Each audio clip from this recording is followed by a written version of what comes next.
já parou para pensar que o excesso de cuidado pode, na verdade, estar adoecendo seu familiar idoso? Essa é uma reflexão uma conversa que eu tive aqui semana passada com um dos nossos idosos. Ele tem 97 anos, ele é ativo e ele frequenta o nosso daycare já tem um tempo. E ele me disse: Luana, eu perdi os meus irmãos e eu observei que eles foram tirados a vida. Percebam, um idoso notou que o cuidado em excesso com seus irmãos foi prejudicial de alguma forma. Então vamos à pergunta principal do vídeo. Será que cuidar da forma como a gente entende que é o certo sempre vai ser o melhor caminho? Você já ouviu falar em segurismo? É um termo que surgiu para explicar o excesso de proteção que às vezes a gente tem com as crianças, com os adolescentes nos últimos anos.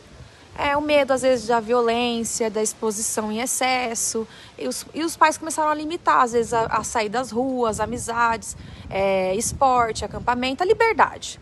E o resultado é uma geração mais ansiosa e mais insegura, mais frágil, digamos assim. Agora, vamos trazer isso para o universo do envelhecimento. Diferente das crianças, que ainda estão crescendo, os idosos eles estão vivendo um processo natural de degeneração do corpo. O corpo já não produz a mesma eficiência, ele tem a perda muscular, que é normal, a cognição, de alguma forma, exige mais estímulos para ele se manter ativo. Os neurônios se começam a degradar de alguma forma. Então, ao invés de estimular, o que muitos fazem acabam imobilizando. E eles antecipam esse processo e tira do idoso essa chance de continuar por si só. Então, quando os idosos deixam de servir a sua própria comida, porque acham que demora demais, por exemplo, ou de ir ao banheiro sozinho, porque alguém tem que ajudar para ir mais rápido, de caminhar até a cozinha, porque é para buscar um copo de água, alguém vai lá e corre para pegar para ele. Então, esses são gestos que às vezes parecem sutis, gentis, mas que acumulando a gente acaba tirando e apressando esse processo de tirar a autonomia do idoso.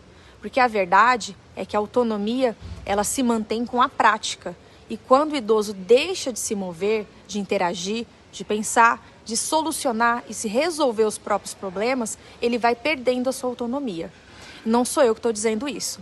Tem um estudo que foi publicado em 2023, mostrou que a solidão, ela impacta mais do que a percepção do envelhecimento do idoso. Ou seja, o problema não é só envelhecer, é se sentir isolado, sem espaço, sem estímulo, sem convivência.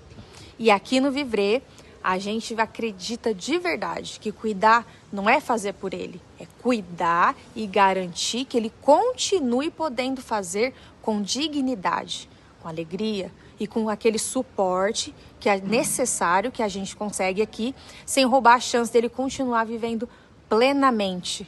E é por isso que a gente estimula esse idoso todos os dias, com oficinas adaptadas, alimentação compartilhada, conversa entre pessoas da mesma idade, desafios mentais, afetos sinceros. Porque o cuidado verdadeiro, ele não paralisa, ele liberta. E se você está percebendo que o seu familiar está ficando mais isolado, mais quietinho, mais dependente, talvez seja a hora de repensar como que você está cuidando do seu familiar. A boa notícia é que é possível fazer diferença. Se você quiser conhecer como isso funciona na prática, o Vivre está aqui de portas abertas para você poder agendar uma visita e uma diária gratuita, para você ver como que é a nossa rotina e como que é o nosso ambiente de cuidado. Porque no fim das contas, o melhor cuidado não é o que faz por ele, é o que faz com ele.